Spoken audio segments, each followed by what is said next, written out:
Hello everyone, back with a new trip. Please don't judge the surroundings around me. Uh, I am at a very nice place. I am at Jagat Guru's abode. Now, which Jagat Guru you ask? So it's both really. I am at a combined trip to Udupi, Shrungeri, then followed by Belur, Halebeedu, and I'll conclude it in Bangalore. 4 days, really exciting. Let's see what all happens. We hit Udupi today morning. It was raining heavily. Somehow we rented a scooter, and I rented a scooter, loaded my luggage on top of it, and rushed into a temporary room which we had booked earlier only, just for showering and using the loo and all. Because we've been traveling for roughly. I traveled for 14 hours, 8 to 10 years. I traveled for 14 hours from Pune to Udupi. Now we are here in Udupi. I will buy an umbrella so that we can go visit Pajaka, Kshetra and other places. Like I have a friend who's come from Hyderabad down to Udupi, so he'll also join. And yeah, let's see. Hello everyone, we are back here. This is the first place, the holy birthplace of Vayu Avatar, Sri Madhvacharya, also called Anandatu. So let me describe what the Vedas and what Hindu thinking is. So there's no such thing as the Bible of the Hindus. Hindu thinking is vast. Hindu thinking is very, very big. So primarily though, Hindu thinking revolves around the Vedas, which are called the Shrutis, meaning you've heard the Vedas. And Smritis meaning the Puranas or Dharma Shastras or laws and so on and so on and so on. Meaning that you've remembered, someone remembered and noted it down. So Shruti is the core of the Hindu philosophy or theology. Now, in Shruti, there's four Vedas: Rig, Sam, Atharva, Yajur. Now, based on all four Vedas, there are three different parts to each Veda. Uh, One is the Samhita, which is the core philosophy. Others the Aranyak and Brahman, which are either rituals or either commentaries on those rituals and philosophy. And the third one is the Upanishads, which are explanations of those rituals, ornate rituals, different things like that. So, in one particular Upanishad called the Chandogya Upanishad, there's a phrase that says Tatvam Asti, meaning you are that. So, what is you and what is that? You mean the material universe, for example. Now, this is the hottest issue of contention in Hindu philosophy. Now, most of Hindu philosophy, in fact, Hindu scriptures, itihas meaning that which happened, but that which either has been dramatized or that which has changed occurrence, scale, example like that. So, itihas is considered two texts or two epics are considered itihasa. One is the Ramayana and the other is the Mahabharata. Meaning something like that happened. Hindus believe that something like that happened, but maybe intensity differed, maybe dating differed, maybe things like that differed. So, based on Shruti and Smriti, one tries to construct the view of the universe. What the universe is it? Does it have a creator? What is it made of? What will happen to it? Where did it come from? What laws govern it? What is causation? Does causation exist? Does agency exist? So on and so on and so on.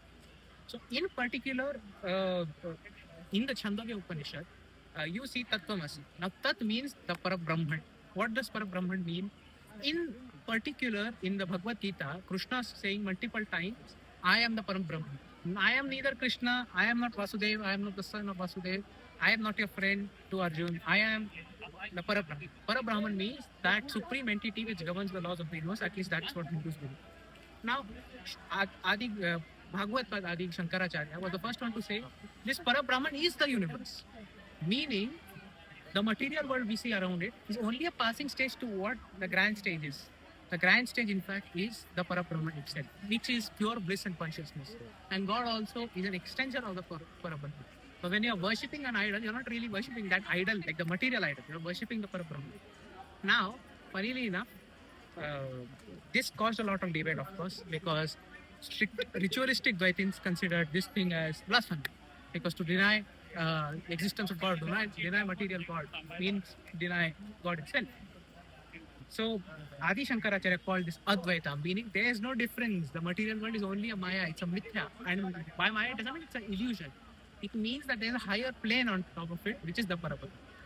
So the greatest, one of the greatest Vaishnavas was Ramanujacharya, who debated this thought and said, okay, there is Parabrahman, unity, reality is unified, meaning everyone is Parabrahman, but differences are possible within. We are a part of Parabrahman, we are not a Parabrahman walking around. So that's why this difference is possible. So that's why he acknowledged realism in the world. And from that, but there are, as you see, multiple contradictions in the Ramayana system. And from that, the third and perhaps the greatest, according to me at least, the greatest philosopher in the Hindu canon, Bhagavat, Sri Vayu Avatar Madhvacharya was born. And he clearly stated He's, in my view, he's the Thomas Aquinas of India, and in fact, he's even the Aristotle of India, because he is the one who's defending realism in its heyday.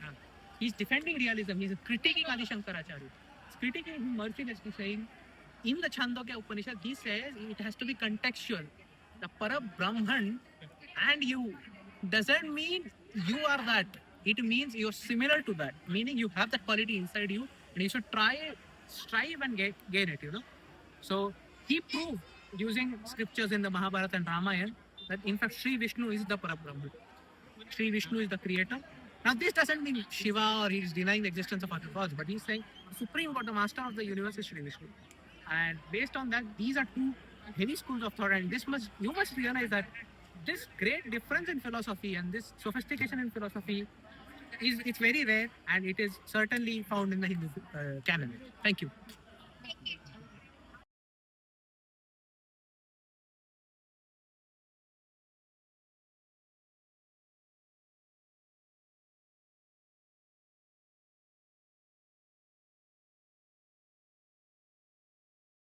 So we are back at the hotel, and as you can see, I'm very sleepy because well, it has been a very tiresome day.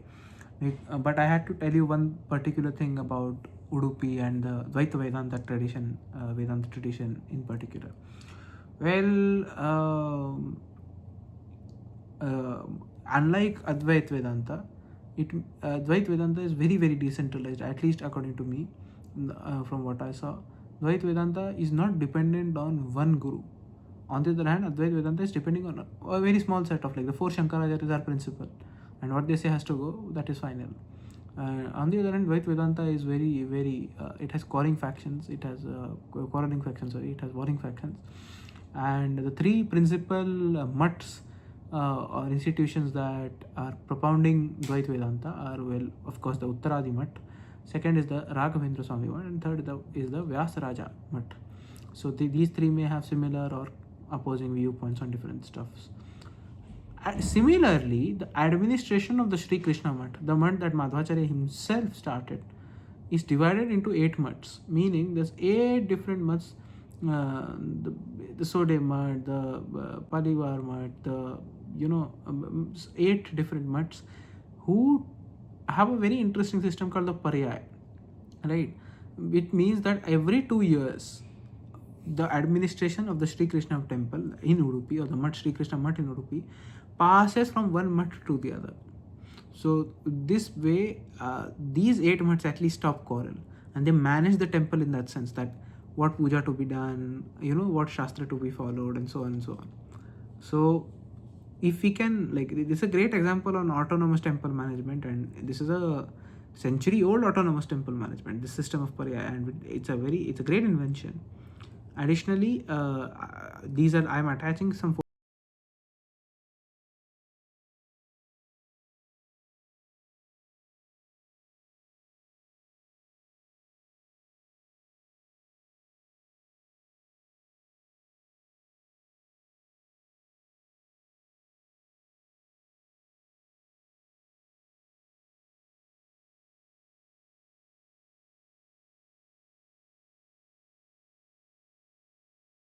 photos that shows the different 8 mutts that are there.